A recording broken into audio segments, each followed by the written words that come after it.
భారత క్రికెట్ జట్టుకు మూల స్తంభాలు. దాదాపు దశాబ్దంన్నరగా టీమిండియా బ్యాటింగ్ భారాన్ని మోస్తున్నారు. అత్యుత్తమ ప్రదర్శనతో దిగ్గజాలుగా ఎదిగారు. ఆ ఇద్దరు ఆట తీరే వేరు, వ్యక్తిత్వం అంతకంటే వేరు. కానీ జట్టు విషయానికి వచ్చేసరికి విజయాల కోసం పోరాడటంలో వెనక్కి తగ్గేదేలే అంటారు. ఆ ఇద్దరే విరాట్ కోహ్లీ, రోహిత్ శర్మ. ఇప్పటికే చెరో ప్రపంచ కప్ సొంతం చేసుకున్న వీళ్ళు ఇప్పుడు టీ20 ప్రపంచ కప్లో జట్టును గెలిపించడమే లక్ష్యంగా బరిలోకి దిగుతున్నారు. పొట్టి ఫార్మాట్లో ఈ ఇద్దరికి ఇదే చివరి ప్రపంచ కప్ అనే సంకేతాల నేపథ్యంలో టైటిల్తో ముగిస్తారా అన్నదే కొంచెం ఆసక్తికరంగా మారింది. టీ20లో యువ రక్తాన్ని ఎక్కించే దిశగా టీమిండియా సాగుతుంది. అందుకే విరాట్ కోహ్లీ, రోహిత్ శర్మ కొద్ది కాలంగా టీ20లకైతే ధీరంగా ఉంటున్నారు. 2022 టీ20 ప్రపంచ కప్ తర్వాత ఈ ఏడాది జనవరిలో ఆఫ్ఘనిస్తాన్తో సిరీస్లోనే తిరిగి ఆడారు. మధ్యలో 14 నెలల పాటు పొట్టి ఫార్మాట్లో జట్టుకు ప్రాతినిధ్యం వహించిందే లేదు. అసలు ఈ టీ20 ప్రపంచ కప్లో ఆ ఇద్దరు ఆడటం పైన మొదట సందేహాలు వ్యక్తమయ్యాయి. కానీ కెప్టెన్గా రోహిత్ను, అనుభవజ్ఞుడైన ఆటగాడిగా కావడంతోనూ కోహ్లీను జట్టులోకి తీసుకున్నారు. బహుశా ఈ ఇద్దరికి ఇదే చివరి టీ20 ప్రపంచ కప్ కావచ్చేమో. 2026 టీ20 ప్రపంచ కప్ సమయానికి రోహిత్కి 39 సంవత్సరాలు, కోహ్లీకి 37 ఏళ్లు ఉంటాయి.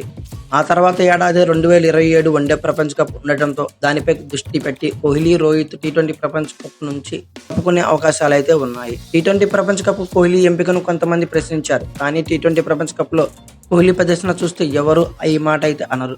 2012 నుంచి 5 టీ20 ప్రపంచ కప్లు ఆడిన కోహ్లీ అత్యధిక పరుగుల వీరుడుగా కొనసాగుతున్నాడు. 25 ఇన్నింగ్స్లో 81.50 సగటుతో 1141 పరుగులు చేశాడు. అతని స్ట్రైక్ రేట్ 131.30గా ఉంది.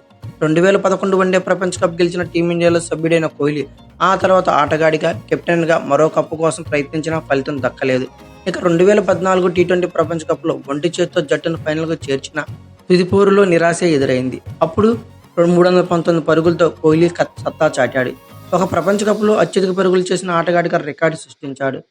2021లో కెప్టెన్గా జట్టును గెలిపించలేకపోయాడు. ఇక 2022లోనూ అత్యధిక పరుగులు అంటే 296 పరుగులు చేసిన కోహ్లీనే. అయినా అప్పుడు సెమీస్లోనే జట్టు ఓడింది. ఇలా టీ20 ప్రపంచ కప్లో మెరుగైన గణాంకాలు ఉన్న కోహ్లీ ఈసారి జట్టు కప్ అందిస్తాడనే అంచనాలు ఎక్కువగానే ఉన్నాయి. ఇటీవల ఐపీఎల్లో అతను చెలరేగటమే అందుకు కారణం. 741 పరుగులతో టాప్ స్కోరర్గా నిలవడమే కాక ఆరెంజ్ క్యాప్ హోల్డర్గా నిలిచాడు. ఇదే ఊపిని పట్టుకప్పులో కూడా కొనసాగిస్తే జట్టుకు తిరుగుండదు. కోహ్లీ జట్టులో ఉంటే ఆ ఉత్సాహమే వేరు. బ్యాటింగ్, ఫీల్డింగ్లో రాణిస్తూ సహచరులకు ప్రేరణగా నిలుస్తాడు. ఉత్తమ ప్రదర్శన చేసేలా వాళ్ళ స్ఫూర్తి నింపుతాడు.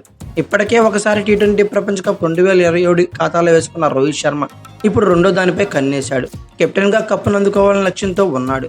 పొట్టి కప్పు ఆరంభం నుంచి అన్ని ప్రపంచ కప్పులు అంటే 8 ఆడిన ఇద్దరు ఆటగాళ్ళలో రోహిత్ శర్మ ఒకడు.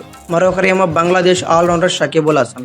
ఇంతటి అనుభవం ఉన్న రోహిత్ చివరిసారి టీ20 ప్రపంచ కప్లో జట్టును టైటిల్ దిశగా నడిపించాలన్నది అభిమానుల కోరిక. ఇక 2022 టీ20 ప్రపంచ కప్లో అతని సారథ్యంలో జట్టు సెమీ చేరింది. నిరుడు వన్డే ప్రపంచ కప్ ఫైనల్లో ఓడింది. టీ20 ప్రపంచ కప్లో రోహిత్ శర్మ 36 ఇన్నింగ్స్లో 963 పరుగులు చేశాడు. ఇటీవల ఐపీఎల్లో రోహిత్ ప్రదర్శన 417 పరుగులు అంచనాలకు అందుకోలేకపోయింది. కానీ ఒక్కసారి టీమిండియా జెర్సీ వేసుకుంటే రోహిత్ భిన్నమైన బ్యాటర్గా కనిపిస్తాడు. చివరిగా ఆడిన అంతర్జాతీయ టీ20లో ఆఫ్ఘనిస్తాన్పై అజయ్ సెంచరీతో రాణించాడు. ఓపెనింగ్లో ధనాధన ఆరంభాలను ఇస్తూ జట్టు భారీ స్కోర్లపై పునాది వేసే పాత్ర అతనిదే. ఇక కెప్టెన్గా అందుబాటులో ఉన్న వనరులను సమర్థంగా వాడుకుంటూ జట్టు నుంచి అత్యుత్తమ ప్రదర్శన రాబట్టాల్సి ఉంటుంది. ఈ ప్రపంచ కప్ మన జట్టు ఉత్తమంగానే ఉంది. ఈ ఆటగాళ్లను ముందుండి నడిపించాల్సిన బాధ్యత రోహిత్ శర్మదే. ఈ కంటెంట్ మొత్తం ఈనాడు పేపర్ నుండి స్వీకరించబడింది. దయచేసి గమనించగలరు. అయితే ఈ టీ20 ప్రపంచ కప్లో రోహిత్ శర్మ, విరాట్ కోహ్లీల పాత్ర ఎలా ఉండబోతుందో, ఎలా ఆడగలుగుతారో అనుకున్నారో కామెంట్ బాక్స్లో పిన్ చేయండి.